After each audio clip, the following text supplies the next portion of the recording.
আমাদের আজকের গল্পটি প্রাপ্তবয়স্কদের জন্য।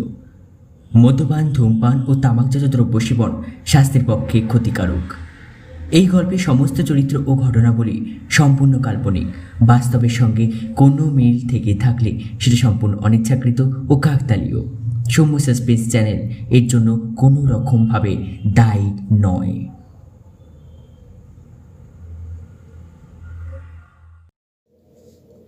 সৌম্য সাসপেন্সে আমরা বিভিন্ন ধরনের গল্প প্রচার করে থাকি, ভূত, গোয়েন্দা, অলৌকিক ইত্যাদি।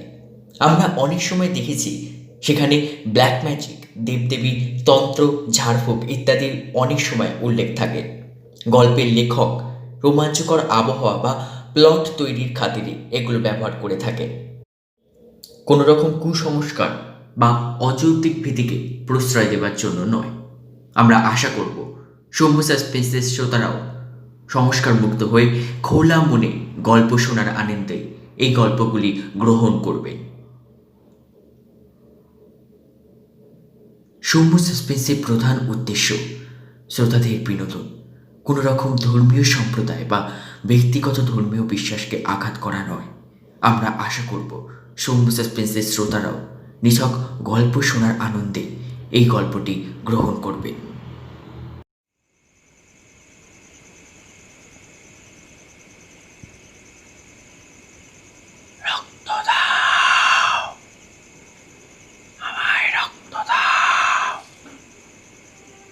নিজেকে উৎসর্গ করো।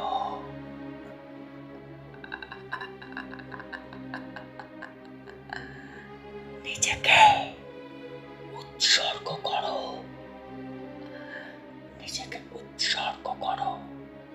দাও, রক্ত দাও।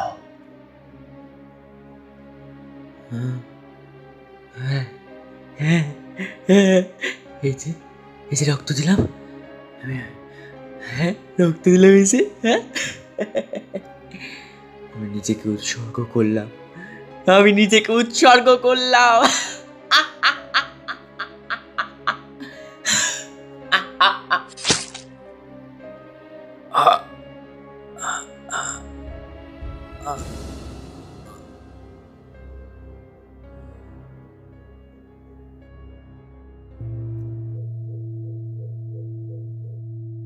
সৌম্য সাসপেন্স চ্যানেলের সমস্ত গল্প শুনতে সাবস্ক্রাইব করুন আমাদের ইউটিউব চ্যানেল। আজ আপনার জন্যে দেবজিৎ ঘোষের লেখা অভিশপ্ত মূর্তি। এটি সৌম্য সাসপেন্স অরিজিনালসের তৃতীয় নিবেদন। দেবজিৎ ঘোষ জন্ম 10ই সেপ্টেম্বর 1999 সালে ব্যারাকপুরে। দেবজিৎ ঘোষ কেমিস্ট্রি অনার্স নিয়ে গ্র্যাজুয়েশন কমপ্লিট করেছেন। তিনি বিজ্ঞান শিক্ষার পাশাপাশি সাহিত্যও খুব ভালোবাসেন। তিনি এই গল্পটি ছাড়াও লিখেছেন ক্যামোফ্লেজ, অতৃপ্ত মাতৃত্ব, সুখের ঝড়, সব চরিত্র কাল্পনিক নয়, বাঙাল ভার্সেস ঘটি, ফিরে পাওয়া, the fear of the Pacific, রাতের বিভীষিকা, ওরা কেন জাগে ইত্যাদি গল্প। প্রধান চরিত্রে সৌম্য, অভিষেক ও শুভ। গল্প পাঠে এবং গল্পের সূত্রধার আমি সৌম্য। শুরু হচ্ছে Soumya suspense originals presents Debjit ঘোষের লেখা অভিশপ্ত মূর্তি। অ্যান্টিকের দোকানে ঢুকেই সামনের টেবিলে রাখা সাদা মূর্তিটায় চোখ আটকে গেল সৈকতের। সৈকত পদার্থবিদ্যায় অধ্যাপনা করে।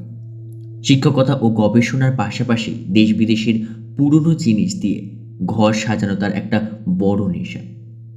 দক্ষিণ কলকাতার সৈকতের 2টি কামরার ফ্ল্যাটটাকে অনায়াসেই একটা মিউজিয়ামের ক্ষুদ্র সংস্করণ বলা যায়।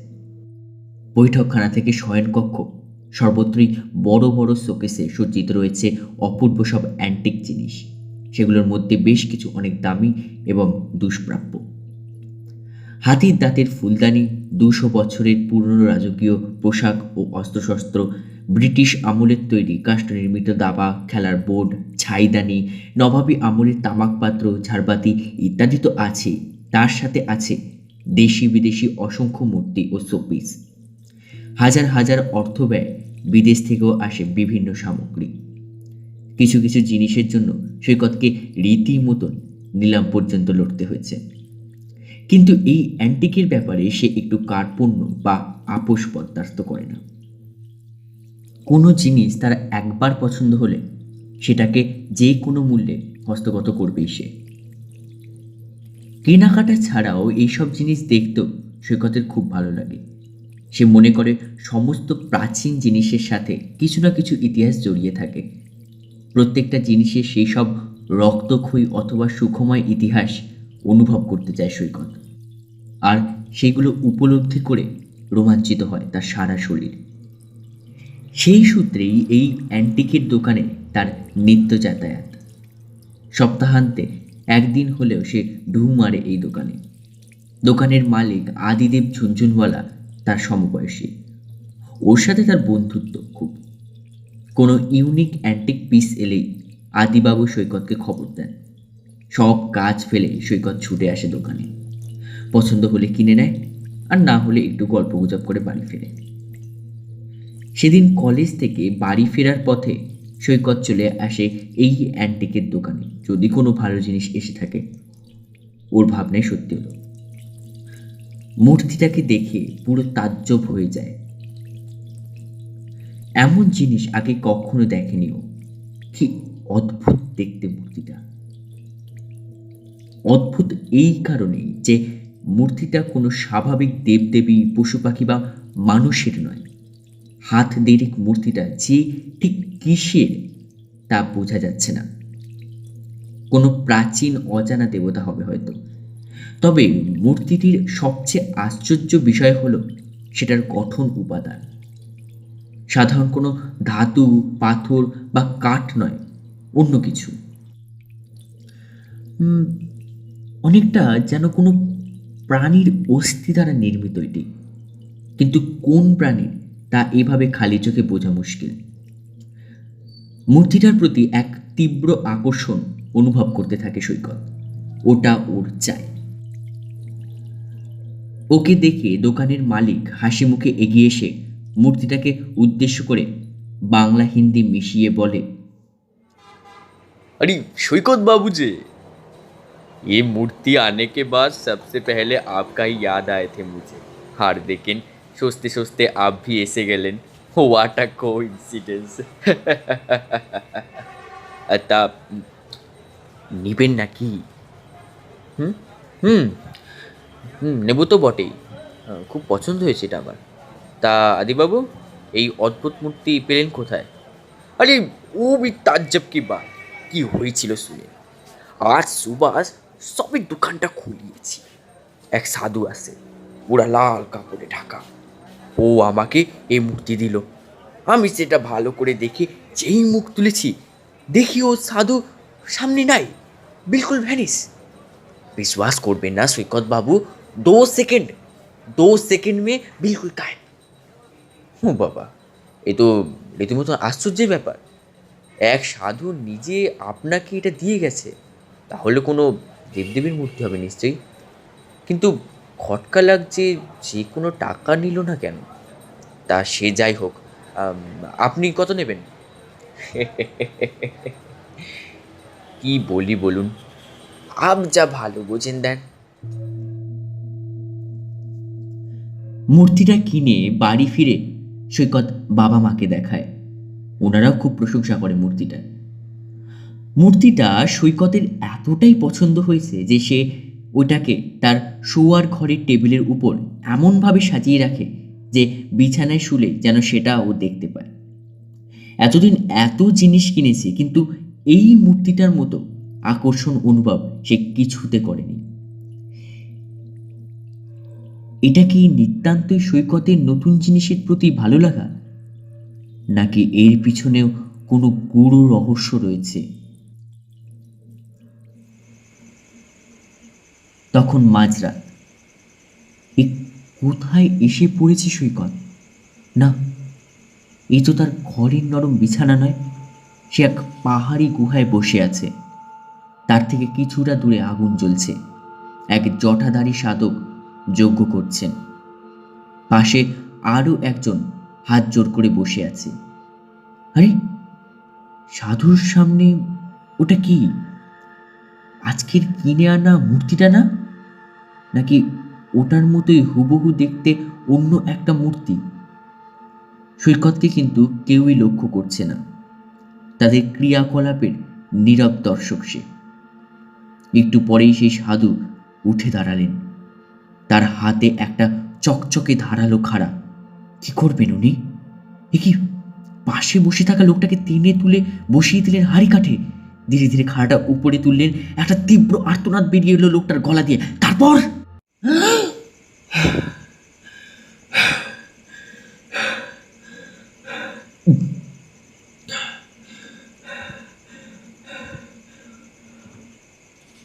ঘুমটা ভেঙে যায় সৈকতের।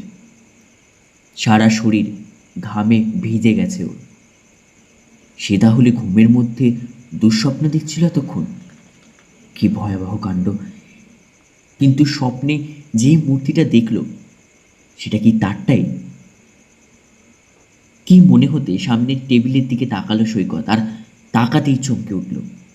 টেবিলে সেই মূর্তিটা নেই, কিন্তু ওর খুব ভালোভাবে মনে আছে ওইখানেই মূর্তিটা রেখে ঘুমিয়েছিল সে। তাহলে গেল কোথায় সেটা? কোনোভাবে পড়ে গিয়ে ভেঙে যায়নি তো আবার? সত্তর বিছানার থেকে নেমে আলো জ্বালায় ও। আরে এ কি, মূর্তিটা বিছানার ঠিক উপর মাথার পাশে গেল কি করে? তাহলে কি ও সেটা পাশে নিয়েই শুয়েছিল? কিন্তু ওর স্মৃতিশক্তি তো এত খারাপ নয়। যাই হোক, মূর্তি তো আর ডানা গজায়নি যে সেটা নিজে উড়েও আসবে। ওই হয়তো রেখেছে আর এখন ভুলে গেছে, তাই হবে হয়তো। মনকে সান্ত্বনা দিতে থাকে সৈকত। একটু পরে সব চিন্তা মাথা থেকে সরিয়ে মূর্তিটা যথাস্থানে রেখে দিয়ে আবার শুয়ে ঘুমিয়ে পড়ে। পরদিন রবিবার প্রাতরাশ করেই সৈকত মূর্তিটা নিয়ে হাজির হয় উমাপতি চক্রবর্তীর বাড়িতে। ওদের ফ্ল্যাটের দুটো বাড়ির পরে ওনার ফ্ল্যাট। উমাপতি বাবু সৈকতের বাবার বাল্যবন্ধু। একসাথে পড়াশোনা খেলাধুলা করার হেতু ওদের পরিবারের প্রতি একটা নারীর টান অনুভব করেন এই অকৃততার ষাটোর্ধ্ব মানুষটি। সৈকতকে নিজের ছেলের মতোই স্নেহ করেন, আর সৈকত সে তো কাকাবাবু বলতে অজ্ঞান। ছোট থেকেই ওর সব আবদার ওনার কাছে, আর তিনিও হাসি মুখে সব পূরণ করেন। উমাপতি মহাশয় পেশায় একজন প্রত্নতাত্ত্বিক। সেই সূত্রে ঐতিহাসিক মহলে তার যথেষ্ট খ্যাতি আছে। সৈকতের প্রাচীন জিনিস সংগ্রহের যে নেশা, তার বীজ বপন হয়েছিল মূলত এনার কাছে। কোনো নতুন জিনিস কিনলেই সৈকত ছুটে চলে আসে তার কাকাবাবুর কাছে, সেই জিনিসের পিছনে লুক্কায়িত ইতিহাসের সন্ধানে। উমাপতিবাবুও নানান বই ঘেটে উদ্ধার করেন সেই গোপন ইতিহাস। কয়েকবার তো কিছু দ্রব্যের জন্য বিভিন্ন মিউজিয়ামের সাথেও যোগাযোগ করতে হয়েছিল। তবে বিশিষ্ট ঐতিহাসিক হওয়ায় ওনার তেমন অসুবিধা হয়নি। মন্ত্রমুগ্ধের মতো সৈকত শুনে সেই সব ইতিহাস, আর সাথেই জানার নেশাটাও আরও জোরালো হয় তার মনে। মূর্তিটা হাতে নিয়ে চমকে যান উমাপতিবাবু। কপালে চিন্তার ভাঁজ পড়ে তার। কিছু একটা বুঝতে পেরেছেন তিনি। চিন্তিত মুখে জিজ্ঞেস করলেন, কোথা থেকে পেলে এটা? দোকানদার কিভাবে ওই অদ্ভুত সাধুর থেকে মূর্তিটা পায় তার সব খুলে বলে সৈকত। শুধু রাতের স্বপ্নের কথাটা এড়িয়ে যায়। একটু চুপ করে উমাপতিবাবু বলেন,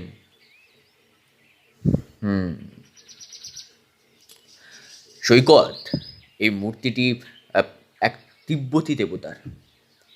এই দেবতা তন্ত্রমন্ত্রের প্রতীক, এবং সেই উপাসনা কোনো শুভ উদ্দেশ্যে ব্যবহৃত হয় না। এই উপাসনায় যে ক্ষমতা প্রদত্ত হয় তা প্রাণঘাতী। মানুষের ক্ষতি সাধনই তার মূল লক্ষ্য। বড় কঠিন ও ভয়ঙ্কর এই উপাসনার প্রণালী। আরাধনার কিছু নির্দিষ্ট পর্যায়ের ব্যবধানে দেবতা বলি চান, নরবলি, যার মধ্যে প্রধান এবং গুরুত্বপূর্ণ এক উপাচার। দেবতা খুবই জাগ্রত। কোনো সাধক একবার যদি এনাকে জাগান, তাহলে বহু মানুষের রক্তের বিনিময়ে ইনি সেই সাধককে দান করেন সমগ্র পৃথিবী বশ করবার ক্ষমতা। কিন্তু যথোপযুক্ত পূজার্চনা বা বলি প্রদান না করলে দেবতা ভীষণ রুষ্ট হন, যার ফল হয় মারাত্মক। তার করাল গ্রাস স্বয়ং উপাসকের ওপরেও নেমে আসতে পারে। সৈকত অবাক হয়ে কাকাবাবুর কথা শুনছিল আর ভাবছিল, আজকের এই বিজ্ঞানের যুগেও এসব বুজরুকি লোকে বিশ্বাস করে। সত্যিই বিচিত্র এই দেশ আর তার সমাজ ব্যবস্থা। সেদিন রাতে ঘুমের মধ্যে আবার স্বপ্ন দেখল সৈকত। সেই পাহাড়ের গুহা, কিন্তু আজ অন্য ঘটনা। কালকে সেই সাধু ধ্যানে বসে আছেন আর সামনে সেই মূর্তিটা। হঠাৎ বাইরের অনেক লোকের কোলাহল, কারা যেন দৌড়ে আসছে এদিকে। ধীরে ধীরে অন্ধকার গুহামুখ আলোয় ভরে উঠল। প্রায় 30 লোক, প্রত্যেকের হাতে জ্বলন্ত মশাল। এরপর যা ঘটল তা কোনো সুস্থ মানুষ সহ্য করতে পারে না, কিন্তু স্বপ্নে যে পালানো যায় না।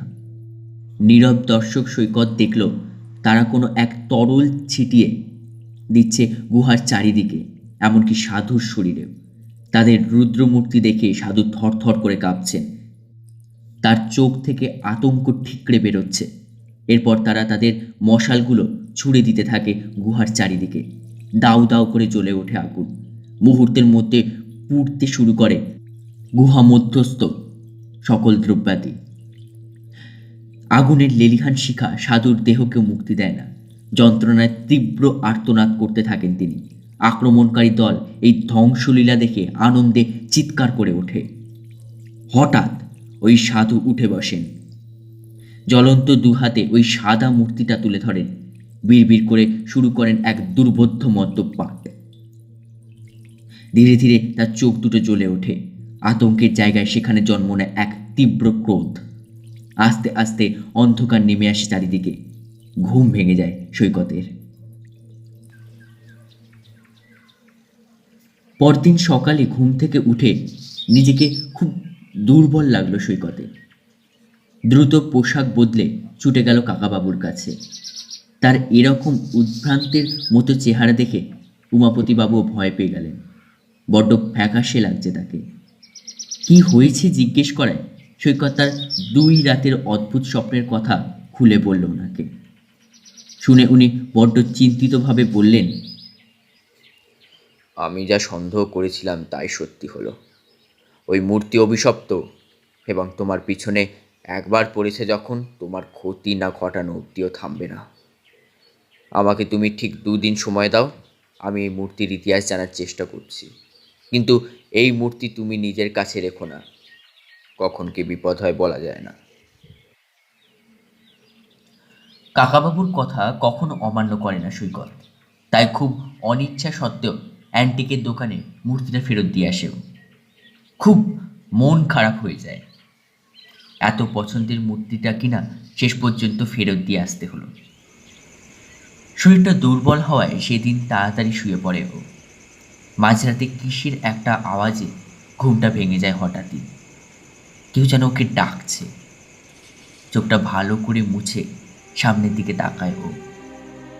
দৃষ্টি অজান্তেই চলে যায় সামনের টেবিলে। একটা অদ্ভুত কাণ্ড ঘটে চলেছে ওখানে। একটা আলোর স্ফটিক তৈরি হয়েছে টেবিলের ওপর, আর সেই আলোর মধ্যে রয়েছে আজ বিকেলে দোকানে ফেরত দিয়ে আসা সাদা মূর্তিটা। একটা ঠান্ডা স্রোত বয়ে যায় সৈকতের শিরদাঁড়াবে। এও কি সম্ভব? পুতুলের ন্যায় হাঁ করে সেই আলোক মায়া দেখতে থাকে সৈকত। তার চেতনা বিলুপ্ত হয়ে আসছে। কেউ যেন তার কানে বিড়বিড় করে বলছে, রক্ত দাও, আমায় রক্ত দাও, নিজেকে উৎসর্গ করো। সেই আদেশ অগ্রাহ্য করার শক্তি নেই সৈকতের। বিছানা থেকে উঠে দাঁড়ায় ও। ধীরে ধীরে এগিয়ে যায় টেবিলের দিকে। পেন্সিল কাটা ছুরিটা হাতে তুলে নেয় আর মূর্তির দিকে তাকিয়ে বলে ওঠে, এই যে রক্ত দিলাম, আমি নিজেকে উৎসর্গ করলাম। নিজের বা হাতে বসিয়ে দেয় ছুরিটা। ফিনকি দিয়ে রক্ত বেরিয়ে পড়তে শুরু করে মূর্তির উপর। ধীরে ধীরে সাদা মূর্তি লালচে হতে শুরু করে। অনেক রক্ত বেরিয়ে যাওয়ায় মাথা ঘুরতে থাকে সৈকতে। মুখ থুবড়ে পড়ে যায় মেঝেতে। সৈকতের বাবা মা পাশের ঘরে ঘুমোচ্ছিলেন। হঠাৎ সৈকতের ঘর থেকে কিছু পড়ে যাওয়ার আওয়াজ পেয়ে তাড়াতাড়ি উঠে আসেন। অনেক দরজা ধাক্কিয়েও ভিতর থেকে কোনো সাড়া না পেয়ে ভীষণ চিন্তায় পড়ে যান তারা। লোক জড়ো করে দরজা ভাঙার ব্যবস্থা করে। গোলমাল শুনে উমাপতিবাবু সেখানে উপস্থিত হন। দরজা খুলে সৈকতের অচৈতন্য দেহ উদ্ধার করা হয়। পা থেকে তখনও ক্রমাগত রক্ত বেরিয়ে যাচ্ছে, আর মাথার পাশে সেই সাদা মূর্তিটা। উমাপতিবাবু সবটা দেখে যা বুঝার বুঝে যান। একটা কথায় বিড়বিড় করে বলে যেতে লাগলেন, আমি এই আশঙ্কাই করেছিলাম, কিন্তু এত তাড়াতাড়ি যে এই অঘটন ঘটে যাবে তা ভাবতে পারিনি। কিন্তু আমি এর শেষ থেকে ছাড়ব। ওই সর্বনাশা মূর্তির ধ্বংস আমার হাতেই হবে, আমার হাতেই হবে, সে যেভাবেই হোক। বেহুশ অবস্থায় সৈকতকে হাসপাতালে ভর্তি করা হয়। যে বিপুল পরিমাণ রক্ত দেহ থেকে বের হয়েছে তাতে ওর বাঁচার আশা প্রায় ছেড়েই দিয়েছিলেন ডাক্তার। একদিকে সৈকত যখন হাসপাতালে মৃত্যুর সাথে লড়াই করছিল, অপরদিকে তখন উমাপতিবাবু মুখোমুখি হয়েছিলেন এক পৈশাচিক ইতিহাসে, অজানা অভিশাপের বিনাশ ঘটানোর উদ্দেশ্যে। একটা গোটা দিন পার করে সৈকতের জ্ঞান ফেরে। অনেক রক্ত দিতে হয়েছে ওকে। জ্ঞান ফিরল পরের দুদিন শুধুই প্রলাপ বকেছে সে, যেন কেউ তাড়া করছে তাকে, আর সে মরিয়া হয়ে প্রাণ ভয় ছুটে পালাচ্ছে। আজ সপ্তাহখানেক পরে ও একটু সুস্থ বোধ করছে, যদিও ওর শরীর খুবই দুর্বল, কিন্তু সেই ভীতি এখনো অনেকটাই প্রশমিত। ওর জ্ঞান ফেরার খবর পেয়ে উমাপতিবাবু চলে আসেন হাসপাতালে। ওনাকে উদ্দেশ্য করে সৈকত বলে ওঠেন, ওই মূর্তি সম্বন্ধে কিছু জানতে পারলেন কাকাবাবু? সৈকত ও তার বাবা মা উদ্গ্রীব চোখে ওনার দিকে তাকালেন। উমাপতিবাবু একটু কেশে গলাটা পরিষ্কার করে নিয়ে বলতে শুরু করলেন, দেখো বাবা, এই মূর্তিটা যে অভিশপ্ত তা আমি তোমাদের আগেই জানিয়েছি, কিন্তু কিসের অভিশাপ বা এর পেছনে কোনো ইতিহাস লুকিয়ে আছে কিনা তা আমি জানতাম না। কিন্তু তোমার ওই অদ্ভুত স্বপ্নের কথাগুলো শুনে আমার মনে হয়েছিল এই স্বপ্নের মধ্যেই সকল রহস্য লুক্কায়িত রয়েছে, কিন্তু তাও কোনো কিনারা করতে পারছিলাম না। সপ্তাহ খানেক আগে রাতে হঠাৎই বিদ্যুৎ চমকের মতন একটা খবরের কথা আমার মনে পড়ে যায়। পুরানো খবরের কাগজের মধ্যে থেকে সেই খবরটা বের করি। 20 বছর আগে ঠিক একই রকমই দেখতে একটা সাদা মূর্তি গৌহাটির মিউজিয়াম থেকে চুরি যায় এবং সেই মিউজিয়ামের সিকিউরিটি গার্ডকে রক্তশূন্য অবস্থায় পরদিন সকালে উদ্ধার করা হয়। আমি পরের দিনই সেই মিউজিয়ামের কর্তৃপক্ষের কাছে মূর্তির একটা ছবি পাঠিয়ে ওটার ইতিহাস জানতে চাই। ওরা যা বলে শুনে আমার রক্ত জল হয়ে যায়। একটা নৃশংস ও মর্মান্তিক ইতিহাস জড়িয়ে আছে ওই মূর্তির সাথে, যা এখন আমি তোমাদের বলতে যাচ্ছি। সকলে অধীর আগ্রহে এবং গভীর উৎকণ্ঠা নিয়ে অপেক্ষা করতে থাকে কি এমন সাংঘাতিক ইতিহাস রয়েছে ওই সর্বনাশা মূর্তির পিছনে তা জানার জন্যে। আমরা সবাই জানি যে কালা জাদু অর্থাৎ ব্ল্যাক ম্যাজিকের প্রধান দুটি পীঠস্থান হলো, এক আফ্রিকা এবং অপরটি আমাদের ভারতবর্ষ। ভারতের অসম রাজ্যের কামাখ্যা এই ব্ল্যাক ম্যাজিক আর তন্ত্র সাধনার আতুর ঘর। নানা ধরনের গুপ্ত ও জটিল বিদ্যার চর্চা হয় কামাখ্যার ওই পাহাড় ঢাকা গ্রামগুলোতে। দূর দূরান্ত থেকে বহু সাধক কাপালিক তান্ত্রিক আসে এসব পুরো ভয়ঙ্কর ক্ষমতার অধিকারী হতে। সেই সব শক্তি কেউ কেউ ভালো কাজে, যেমন দুরারোগ্য ব্যাধির নিরাময়ে ব্যবহার করেন, আবার কেউ কেউ করেন নিজের স্বার্থে অপরের ক্ষতি সাধনে। এসব ছাড়াও এখানে আরও এক ধরনের সাধনা হয়ে থাকে, তন্ত্রের ভাষায় যার নাম অঘোর শাস্ত্র। আর এই শাস্ত্রের উপাসকরা হলেন অঘোরী। বড় কঠিন এবং কষ্টদায়ী এই সাধনার পথ। বহু কৃচ্ছ সাধনের পর সিদ্ধি লাভ ঘটে। সাধনার অন্তে খুব কমজনই পৌঁছাতে পারে, কারণ সাধনাকালে অনেক বাধায় অনেক দিগ্ভ্রান্ত হয়ে বিপথে চালিত হন, যার ফলে হয় প্রাণঘাতী। আজ থেকে প্রায় 50 বছর আগে কামাখ্যায় পদার্পণ ঘটে এক তিব্বতী সাধকের। যেমন তার উগ্র রূপ, তেমনি তার ভয়ঙ্কর দৃষ্টি। সাধনার বিভিন্ন পর্যায় অতিক্রম করে যথেষ্ট শক্তি সংগ্রহ করেছেন তিনি। এখন উদ্দেশ্য তন্ত্রের সবচেয়ে গুরুত্বপূর্ণ এবং শক্তিশালী ক্ষমতা করায়ত্ত করা। পাহাড়ের এক গুহায় লোকচক্ষুর অন্তরালে আস্তানা তৈরি করে তিনি শুরু করলেন তিব্বতী মতে অঘোর সাধনা। চিরাচরিত পদ্ধতিতে নয়, আরও উগ্র, আরও ভয়ঙ্কর সেই সাধন প্রণালী। সাধনার শেষ স্তরে তার প্রয়োজন হলো এক সাংঘাতিক পূজা উপাচারের। কৃষ্ণপক্ষের অষ্টমী তিথিতে জন্ম হওয়া এমন এক দ্বাদশ বর্ষের বালক, যার রাশি হতে হবে কর্কট। সেই বালককে এক অমাবস্যার রাতে দেবতার নিকট উৎসর্গ করে তার বক্ষপিঞ্জরের অস্থি দিয়ে তৈরি করতে হবে এক দেব মূর্তি। অতপর সেই মূর্তিতে 108 জন মানুষের রক্ত নিবেদন করলে সেই মূর্তি হয়ে উঠবে জীবন্ত, অপরিসীম শক্তির আধার। সেই শক্তি কাজে লাগিয়ে ওই সাধক হয়ে উঠবেন তন্ত্র সমাজের এক ছত্র অধিপতি। তন্ত্র শক্তিকে তখন নিজের ইচ্ছা মতন ব্যবহার করবেন তিনি। জল, বাতাস, সর্বোপরি পৃথিবীর সকল শক্তির নিয়ন্ত্রক হয়ে উঠবেন। যে উদ্দেশ্যে তার এখানে আসা তা পূরণ হবে। একটানা এতক্ষণ বলে দম নিতে থামেন উমাপতিবাবু। সকলে হা করে শুনছিলেন এই ভয়ঙ্কর ঘটনা। উনি থামতেই সৈকত উত্তেজিত কণ্ঠে জিজ্ঞেস করে, তারপর কাকাবাবু? একটু জল খেয়ে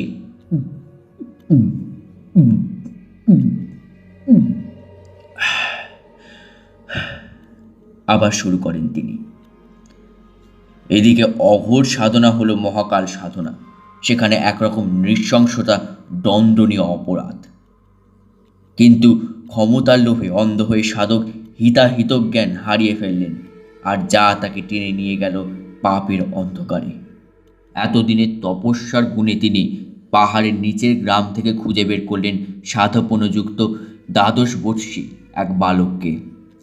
বশীকরণে সিদ্ধহস্ত সাধক রাতের অন্ধকারে তাকে সহজেই বশ করে নিয়ে চললেন পাহাড়ের গুহায়। সেই অমাবস্যার রাতে নিজের গ্রামে যখন এক সদ্য সন্তানহারা বাবা মা পাগলের মতন খুঁজছিলেন তার ছেলেকে, তখন সবার চোখের আড়ালে পাহাড়ের উপরে গুহায় দপ করে জ্বলে উঠেছিল এক অগ্নিকুণ্ড। সেই আলোয় সারা পাহাড় জঙ্গল সাক্ষী থাকলো এক ভয়ঙ্কর দৃশ্যের।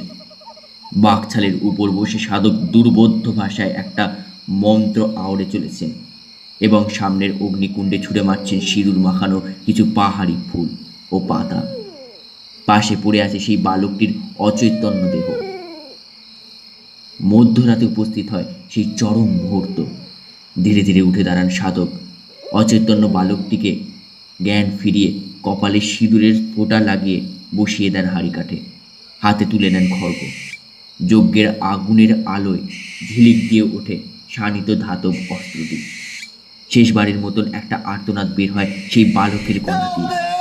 দূরে জঙ্গল থেকে একদল শিয়াল ডেকে ওঠে। সেই আওয়াজের সাথে বালকটির তীব্র মর্মান্তিক আর্তনাদ মিশে গিয়ে এক নারকীয় পরিবেশ সৃষ্টি করে। একটু পরে সব কিছু শান্ত হয়ে যায়। মৃত্যুর ন্যায় শীতল শেষ নিস্তব্ধতা। কেউ জানতেও পারে না কি পৈশাচিক কাণ্ড ঘটে গেল পাহাড়ের ওই গুহায়। গুহার রক্ত স্নাত মেঝেতে বসে বালকটির বুকের পাঁজরের হাড় দিয়ে সাধক শুরু করেন মূর্তি গড়ার কাজ। উমাপতিবাবু একটু থামলেন। এই ভয়ঙ্কর পৈশাচিক কর্মকাণ্ডের প্রভাব তার মনকেও নাড়া দিয়ে যায়। ওই নিষ্পাপ বাচ্চাটির জন্য তারও মন খানিক ভারাক্রান্ত হয়ে পড়ে। একটু চুপ করে থাকেন তিনি। সবাই তার মুখের দিকে তাকিয়ে গভীর উৎকণ্ঠায় অপেক্ষা করতে থাকে, আর সেটা বুঝতে পেরে নিজেকে সামলে নেন। ধীর স্বরে আবার বলা শুরু করেন। 3 দিন পরে বিকেলবেলায় সম্পূর্ণ হলো মূর্তি নির্মাণ। নিজের শিল্পকলায় নিজেই মুগ্ধ হয়ে গেলেন সাধক। মুখে ফুটল এক কুটিল হাসি। আর কিছুদিনের অপেক্ষা, তারপরে তিনি হয়ে উঠবেন এই পৃথিবীর সর্বেসর্বা। মূর্তি করা তো হলো, এবারে এই মূর্তিকে রক্তপান করাতে হবে। 108 জন মানুষের তাজা রক্ত। আস্তে আস্তে শ্বেত শুভ্র মূর্তি হয়ে উঠবে রক্তিম, আর তাতে বাসা বাঁধবে অমোঘ প্রাণশক্তি।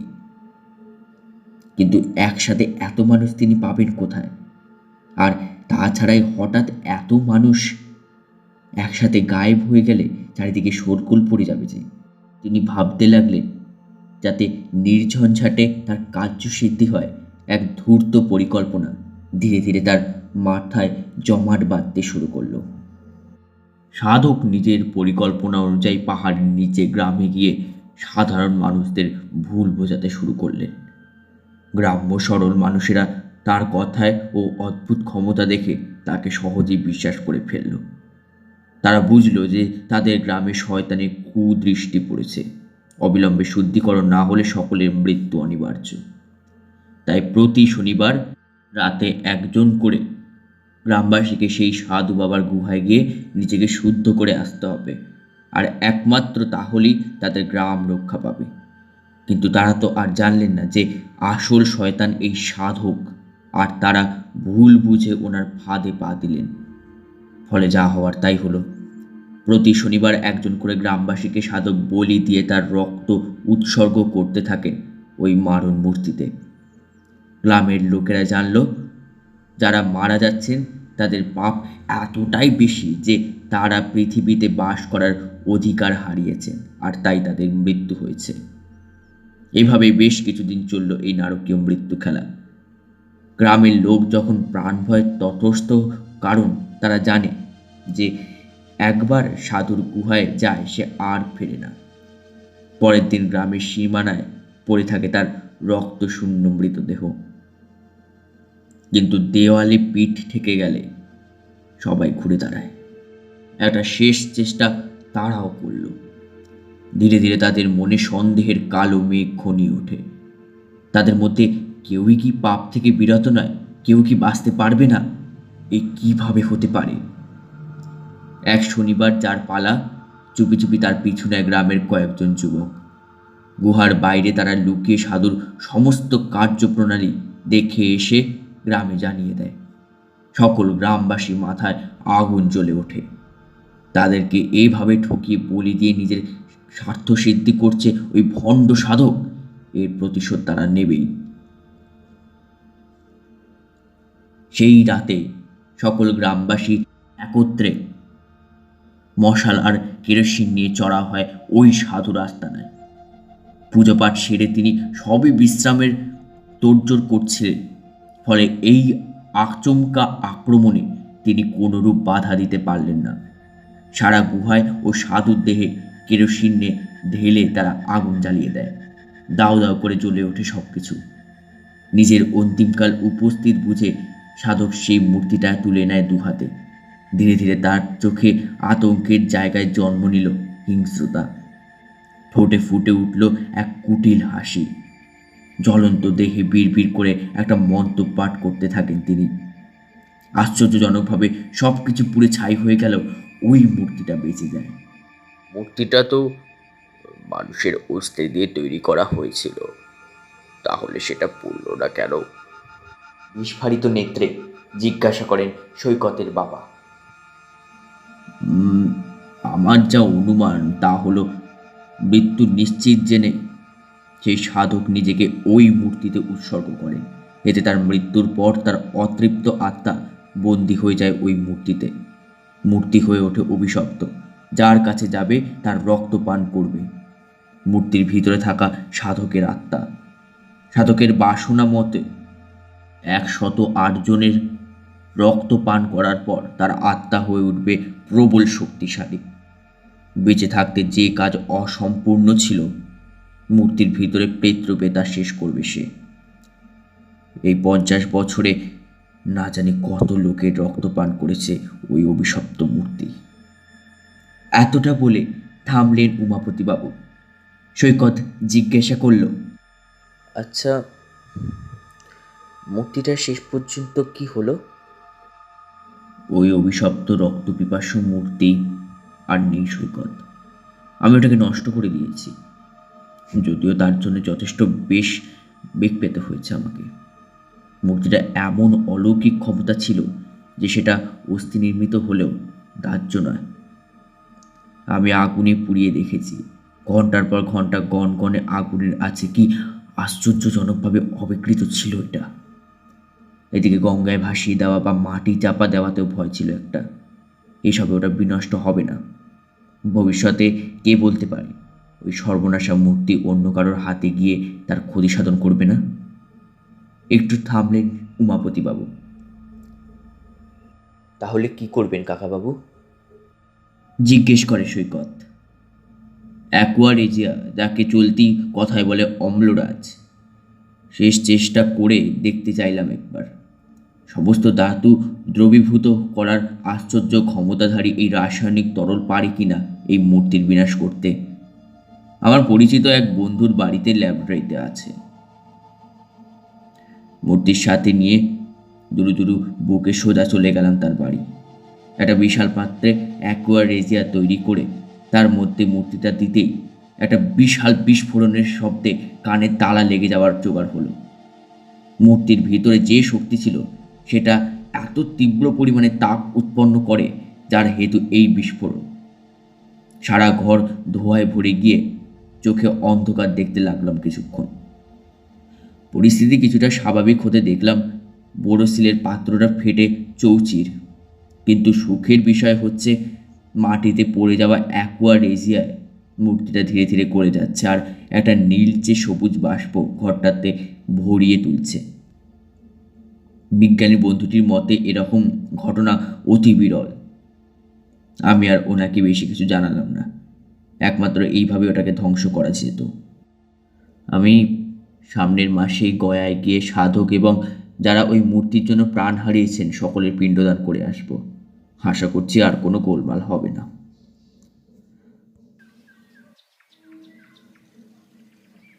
মন্ত্রমুগ্ধের মতো উমাপতিবাবুর কথা শুনছিলেন সকলে। সৈকতের বাবা তার বন্ধুকে জড়িয়ে ধরেন। একমাত্র সন্তানের প্রাণ রক্ষা করার জন্য অনেক ধন্যবাদ জানালেন সৈকতের মা। তিনি সলজ্জ মুখে সৈকতের দিকে ফিরে ওর মাথায় একবার হাত বুলিয়ে দিয়ে বললেন, ও তো আমার ছেলেরই মতো। ওকে এই সাংঘাতিক বিপদ থেকে উদ্ধার করা যে আমার কর্তব্য। আমি যে সফল হতে পেরেছি এতেই আমি খুব প্রশান্তি অনুভব করছি। তুমি খুব তাড়াতাড়ি সুস্থ হয়ে ওঠো বাবা। আমি তাহলে এখন আসি। এই বলে উমাপতি চক্রবর্তী ঘর থেকে প্রস্থান করে। সৈকত খুব শান্তি পেল। চোখ বুজে ভাবতে লাগলো, এই দুনিয়ায় এখনো কত ঘটনাই যে ঘটে যা মানুষ কোনোদিনও কল্পনাও করতে পারবে না। আলোর অপর দিকে যেমন অন্ধকার আদি অনন্তকাল ধরে সত্য, এসব ঘটনা তেমনি ঘটে চলে সকল যুক্তিতর্কের একদম বিপরীতে। বুদ্ধি বিবেচনা যেখানে অর্থহীন। আস্তে আস্তে সৈকতের ক্লান্ত নয়নে ঘুম নেমে আসে। না, আজ আর কোনো স্বপ্ন দেখে না সে। তার সব বিপদ কেটে গেছে। শুনছিলেন Soumya suspense originals presents Debjit ঘোষের লেখা অভিশপ্ত মূর্তি। গল্প পাঠে সৌম্য, উমাপতিবাবু শুভ এবং সৈকতের ভূমিকায় অভিষেক। শুনবেন আরও একটি নতুন স্টোরি পরের শনিবার। ততদিন স্টে টিউনড। নমস্কার। Only suspense.